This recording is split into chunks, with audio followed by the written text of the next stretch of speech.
नमस्कार दोस्तों, गौतम रंजन क्लासेज में आपका स्वागत है। आज हम लोग आधुनिक कालीन सीरीज में ये पढ़ेंगे कि सामाजिक, धार्मिक और सांस्कृतिक पुनर्जागरण के बारे में। तो इसमें हम सबसे पहले ये जानते हैं कि 19वीं शताब्दी में पश्चिमी शिक्षा ने बंगाल के शिक्षित वर्गों का ध्यान हिंदू धर्म में व्याप्त बुराइयों और अन्य विश्वासों की तरफ से ले गया। इसी बुद्धिजीवी वर्ग ने आधुनिक भारतीय राष्ट्रवाद के उदय का अहम भूमिका का योगदान दिया। इसमें सबसे पहली बात William Jones, James Prinsep, Charles विलिंगसन व मैक्स मुलर ने भारत की अतीत को ढूंढकर लोगों के सामने प्रस्तुत किया। सबसे पहले हम यहाँ पे पढ़ेंगे राजा राम मोहन राय के बारे में। राजा राम मोहन राय को आधुनिक भारत के पहले समाज सुधारक एवं धर्म सुधारक कहते हैं। उनका जन्म किसी किताब में 1772 या 1774 ईस्वी लिखा हुआ है। इसकी अभी पुष्टि नहीं हो पाई है, लेकिन आप 1772 या 1772 ही आप आंसर दे सकते हैं। इनका जन्म हुगली के राधानगर में हुई है। इन्हें पूर्वी और पश्चिमी का संश्लेष्य सेतु के रूप में भी जाना जाता है और भारतीय राष्ट्रवाद के जनक में भी इन्हें जाना जाता है। नव भारत का पैगंबर के रूप में भी जाना जाता है। आधुनिक भारत के पिता के रूप में भी जाना जाता है। पत्रकारिता के अग्रदूत के भी रूप में जाना जाता है। भारतीय भाषाई प्रेस के प्रवर्तक के रूप में भी जाना जाता है। पुण्य जागरण के जनक के रूप में भी जाना जाता है। इन्होंने चंद्रिका नामक पत्रिका लिखी। पहला ग्रंथ फारसी में तुहफत उल मुहद्दीन लिखी, जो मूर्ति पूजा के विरोध में था। 1809 ईस्वी में एकेश्वर वादियों का उपहार नामक पुस्तक लिखा, जिसका दूसरा नाम तुहफात उल मुवाहिदीन है। 1815 में आत्मीय सभा की स्थापना करते हैं राजा राम मोहन राय, जो सती तथा विरोधी संगठन था। इस संगठन में द्वारिकानाथ ठाकुर भी शामिल थे। इनका नाम बहुत ही प्रचलित है। 1816 में वेदांत सोसाइटी की स्थापना करते हैं। 1817 में हिंदू कॉलेज जो कलकत्ता में है उसकी स्थापना करते हैं और डेविड हेयर और अलेक्जेंडर डफ के साथ मिलकर करते हैं। 1820 में प्रिंस ऑफ जीसस, जिसमें ईसाई धर्म की बुराइयों के बारे में लिखा गया है। 1821 में संवाद कौमुदी, जो बांग्ला भाषा में लिखा गया है। नेक्स्ट 1822 में मिरातुल अखबार, जो फारसी में लिखा गया है। 1822 में फिर ब्रह्मनिकल मैगजीन, जो अंग्रेजी में लिखा गया है। ये सारे लेखन राजा राम मोहन राय ने ही किया है। 1825 में वेदांत कॉलेज की स्थापना करते हैं और 20 अगस्त 1828 को ब्रह्म सभा, जो बाद में ब्रह्म समाज कहलाता है। सुभाष चंद्र बोस ने राजा राम को युगदूत की उपाधि दी। इन्होंने सती प्रथा, बहुपत्नी प्रथा तथा जातिवाद का विरोध किया, लेकिन विधवा विवाह, अंतरजातीय विवाह एवं स्त्री शिक्षा का समर्थन किया। बुद्धि दर्पण बगदूत, जो हिंदी में लिखा गया है, राजा राम मोहन राय ने ही लिखा। 1829 ईस्वी में सती प्रथा पे प्रतिबंध लगा। राजा Ram Mohan Roy Lord William Bentinck की सहायता से करते हैं। 1830 ईस्वी में अकबर द्वितीय ने राजा राम मोहन राय को राजा की उपाधि दी और 1833 ईस्वी में जब वो यूरोप जाते हैं, यूरोप में इंग्लैंड में एक जगह है जिसका नाम ब्रिस्टल है, यहाँ पे उनकी मृत्यु हो जाती है और इनका समाधि स्थल यहीं पे बनता है। राजा राम मोहन राय की मृत्यु के बाद देवेंद्र नाथ टैगोर ने ब्रह्म समाज को आगे बढ़ाया और तत्वबोधिनी सभा की स्थापना की। 1665 ईस्वी में ब्रह्म समाज का विभाजन हो जाता है और वह दो भागों में बट जाता है। पहला भाग आदि ब्रह्म समाज, जिसके संस्थापक देवेंद्र नाथ टैगोर थे, और दूसरा भारतीय ब्रह्म समाज, जिसके संस्थापक केशव चंद्र सेन थे। 1878 ईस्वी में केशव चंद्र सेन के भारतीय ब्रह्म समाज का विभाजन हो जाता है और साधारण ब्रह्म समाज की स्थापना होती है। केशव चंद्र सेन ने टेबरनेकल ऑफ न्यू डिस्पेंसेशन नामक मंदिर बनवाया, जो 1868 ईस्वी में बनवाया गया। 1872 ईस्वी में नेटिव मैरिज एक्ट पारित किया गया, जिसमें लड़कियों की न्यूनतम उम्र 14 वर्ष निर्धारित होती है, परंतु केशव चंद्र सेन ने ही अपनी पुत्री का विवाह 12 वर्ष में कर दिया। यह प्रमुख कारण भारतीय ब्रह्म समाज के विभाजन का होता है। प्रार्थना समाज, प्रार्थना समाज, इसकी स्थापना ब्रह्म समाज की छाया में 1867 ईस्वी में होती है और इसके संस्थापक आत्माराम पांडुरंगा व जस्टिस गोविंद रानाडे होते हैं।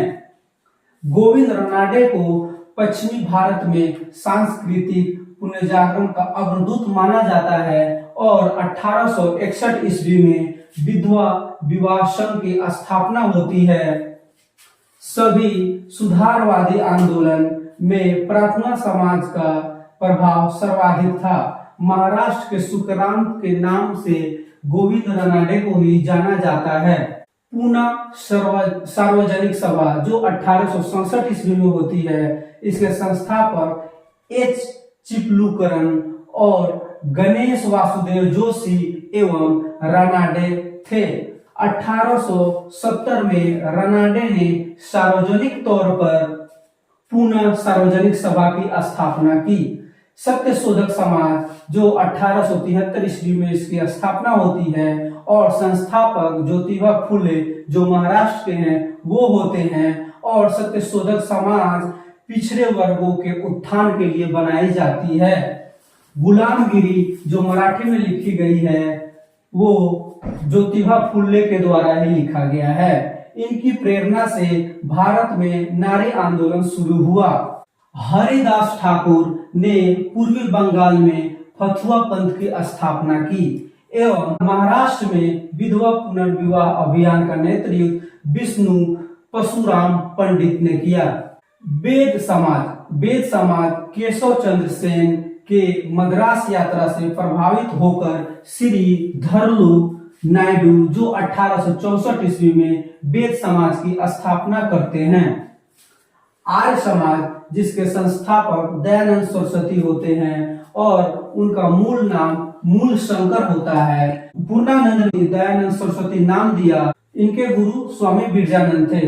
धर्म प्रचार के लिए पाखंड खंडनी पताका फहराया, जो आगरा में 1863 ईस्वी में फहराई गई और 1875 ईस्वी में आर्य समाज की स्थापना बंबई में होती है और 1877 में इसका मुख्यालय लाहौर में होता है और वायसराय लॉर्ड नॉर्थब्रुक होते हैं। पंजाब और पश्चिमी यूपी में सर्वाधिक लोकप्रिय था। वेदों की ओर लौटो, जो 1874 ईस्वी में सत्यार्थ प्रकाश की स्थापना होती है और 1882 में गौरक्षिणी सभा की स्थापना होती है।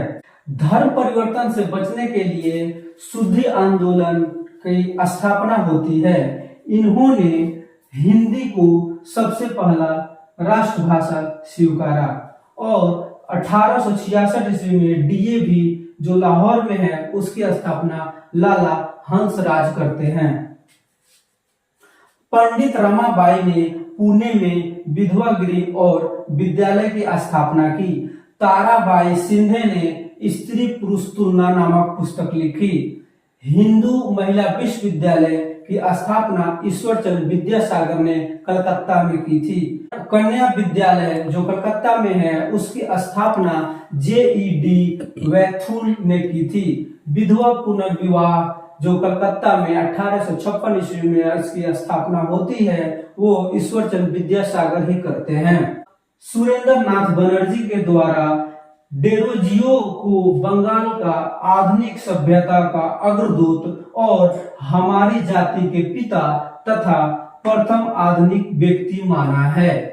हम लोगों ने सामाजिक, धार्मिक और सांस्कृतिक पुनर्जागरण में कुछ अंश इसका पढ़ लिया था। अब हम लोग पढ़ेंगे कि इसके संगठन और संस्थापक कौन कौन से थे।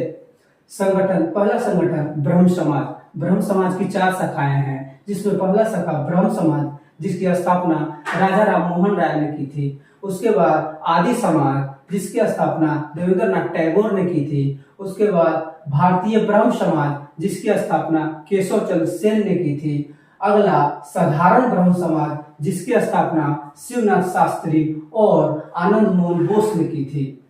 अगला संगम सभा। संगम सभा की स्थापना केशव चंद्र सेन ने की। इंडियन रिफॉर्म एसोसिएशन की स्थापना केशव चंद्र सेन ने की। यूनिटेरियन मिशन की स्थापना राजा राम मोहन राय ने की। तत्वबोधिनी सभा की स्थापना देवेंद्रनाथ टैगोर ने की। शारदा सदन की स्थापना रमाबाई ने की। इंडियन नेशनल सोशल कॉन्फ्रेंस की स्थापना गोविंद रानाडे ने की। यंग बंगाल आंदोलन की स्थापना हेनरी डेरोजियो ने की। एकेडमिक एसोसिएशन की स्थापना हेनरी डेरोजियो ने की। दीनबंधु सार्वजनिक सभा की स्थापना ज्योतिबा फुले ने की। और अगला आते हैं भारत धर्म महामंडल की स्थापना पंडित दीनदयाल शर्मा ने की। राजमुंद्री सोशल रिफॉर्म की स्थापना वीर सालिंगम पांतुलु ने की। मद्रास हिंदू सामाजिक सुधार समिति की स्थापना वही वीर सालिंगम पांतुलु ने की। मद्रास हिंदू समिति की स्थापना एनी बेसेंट ने की। सत्य महिमा धर्म की स्थापना मुकुंद दास ने की। नेक्स्ट देव समाज की स्थापना शिव नारायण अग्निहोत्री ने की। राष्ट्रीय स्वयं सेवक संघ की स्थापना डॉक्टर केशव हेडगेवार ने की। हिंदू सभा की स्थापना लालचंद्र एवं UN मुखर्जी ने की। पूना सेवा सदन की स्थापना गोविंद रानाडे ने की। परमहंस मंडली की स्थापना दुर्गाराम मेहता जी और दादोबा पांडुरंग ने की। आर्य समाज की स्थापना दयानंद सरस्वती ने की। रामकृष्ण मिशन की स्थापना स्वामी विवेकानंद ने की। और थियोसोफिकल सोसाइटी की स्थापना मैडम HP बालाक्ष्मी और कर्नल आलकट ने की। सेवा सदन की स्थापना BM मालावाड़ी ने की। The servant of Indian society की स्थापना गोपाल कृष्ण गोखले ने की। अगला विंडो री मैरिज एसोसिएशन जिसकी स्थापना ज्योतिबा फुले ने की। विंडो री मैरिज एसोसिएशन को विधवा पुनर्विवाह समाज के नाम से भी जानते हैं। शराबबंदी आंदोलन सरदार वल्लभ भाई Patel. Seva Samiti Hridaynath Kunzru. Scientific society sir Syed Ahmad Khan. Manav Dharma Sabha Mancharam. मानव धर्म में माँ है और मंचाराम में माँ है, यानी कि मानव धर्म सभा मंचाराम, माँ मिला देंगे मंचाराम, ये शॉर्टकट एक तरीका हो सकता है। Aligarh Anglo Oriental sir Syed Ahmad Khan. Vidhwa Vivah संघ गोविंद रानाडे। विधवा आश्रम संघ रानाडे एवं doctor DV curve. Deccan education society जिसके संस्थापक रानाडे गोपाल गणेश आगरकर हैं। वेद समाज जिसके संस्थापक श्रीधरलू नायडू और केशव चंद्र सेन हैं। धर्म सभा जिसके संस्थापक राधाकांत देव हैं। प्रार्थना समाज आत्माराम पांडुरंगा। मुस्लिम सामाजिक धार्मिक आंदोलन के एवं उनके संस्थापक, उसमें सबसे पहले फैराजी आंदोलन के संस्थापक थे हाजी शरीयतुल्ला एवं दादू मियां। बहावी आंदोलन के संस्थापक सैयद अहमद बरेलवी थे। अलीगढ़ आंदोलन के सर सैयद अहमद खां थे। अहमदिया आंदोलन के गुलाम अहमद थे। नदवातल डलेमा के संस्थापक मौलाना शिबली नुमानी थे। तायूनी आंदोलन के संस्थापक करामत अली जौनपुर थे। नेक्स्ट हम लोग रामकृष्ण मिशन के बारे में पढ़ेंगे, जिसकी स्थापना 1897 ईस्वी को होती है और संस्थापक स्वामी विवेकानंद। और रामकृष्ण मिशन का नाम अपने गुरु रामकृष्ण परमहंस के नाम पे रखते हैं। स्वामी विवेकानंद के बचपन का नाम नरेंद्र दत्त था एवं खेतरी के राजा ने इन्हें स्वामी की उपाधि दी थी। उसके बाद 1893 ईस्वी में विश्व धर्म सम्मेलन जो शिकागो अमेरिका में होता है, वहां पे सनातन धर्म का प्रतिनिधित्व किया और उन्होंने उस सम्मेलन में यह कहा, मेरे अमेरिकी भाइयों और बहनों, जो काफी प्रचलित था। रामकृष्ण मिशन के स्वामी जतीन्द्र नाथ बंदोपाध्याय, जिनका दूसरा नाम निरालंब स्वामी है, जिन्होंने अपनी आखिरी समय यही रामकृष्ण मिशन में गुजारी थी। स्वामी विवेकानंद को तूफानी हिंदू भी कहते हैं और इन्होंने अच्छा शासन स्वशासन का स्थापना नहीं है ये भी कहा था। उसके बाद 12 जनवरी को युवा दिवस इन्हीं के जन्मदिन के याद में मनाया जाता है। अगला हम लोग थियोसॉफिकल सोसाइटी के बारे में पढ़ेंगे, जिसकी स्थापना 1875 ईस्वी को होती है और संस्थापक मैडम HP ब्लावत्स्की जो रूस की हैं और कर्नल ऑल्टकाट जी जो अमेरिका के हैं, थियोसॉफिकल सोसाइटी के स्थापना करते हैं। इस सोसाइटी की स्थापना न्यूयॉर्क में की गई एवं 1882 ईस्वी में भारत में। अंतर्राष्ट्रीय कार्यालय 1886 ईस्वी में आडयार मद्रास में खुला। एनी बेसेंट 1893 ईस्वी में भारत के वाराणसी में आकर रहने लगती है और इन्होंने भारतीयों को कहा, मैं हृदय से तुम्हारे साथ हूँ और संस्कृति से भी मैं तुम्ही लोगों में से हूँ। 1907 ईस्वी में स्कॉट की मृत्यु के बाद एनी बेसेंट थियोसॉफिकल सोसाइटी की अध्यक्ष बनती है। उसके बाद भारत में इसी सोसाइटी के संस्थापक एनी बेसेंट थी। एनी बेसेंट ने 1898 ईस्वी में सेंट्रल हिंदू कॉलेज की स्थापना बनारस में करती हैं, जो 1916 ईस्वी में हिंदू विश्वविद्यालय यानी BHU का हिस्सा बना, जिसके संस्थापक मदन मोहन मालवीय हैं। DV कर्वे जो विडो रीमैरिज एसोसिएशन के सचिव थे। नेक्स्ट हरविलास शारदा के प्रयासों से 1930 ईस्वी में शारदा अधिनियम लागू हुआ, जिसके तहत लड़का का उम्र 18 वर्ष एवं लड़की का उम्र 14 वर्ष न्यूनतम माना गया। सप्त क्रांति की अवधारणा को राम मनोहर लोहिया ने प्रतिपादित किया। राधा स्वामी सत्संग की शुरुआत 1861 ईस्वी में शिव दयाल सिंह ने आगरा में की। गैर ब्राह्मण घोषणा पत्र साउथ इंडियन लिबरल फेडरेशन द्वारा जारी की गई। अगर आप लोगों को हमारा ये आधुनिक सीरीज का वीडियो अच्छा लग रहा हो तो लाइक और सब्सक्राइब जरूर कर दीजिएगा।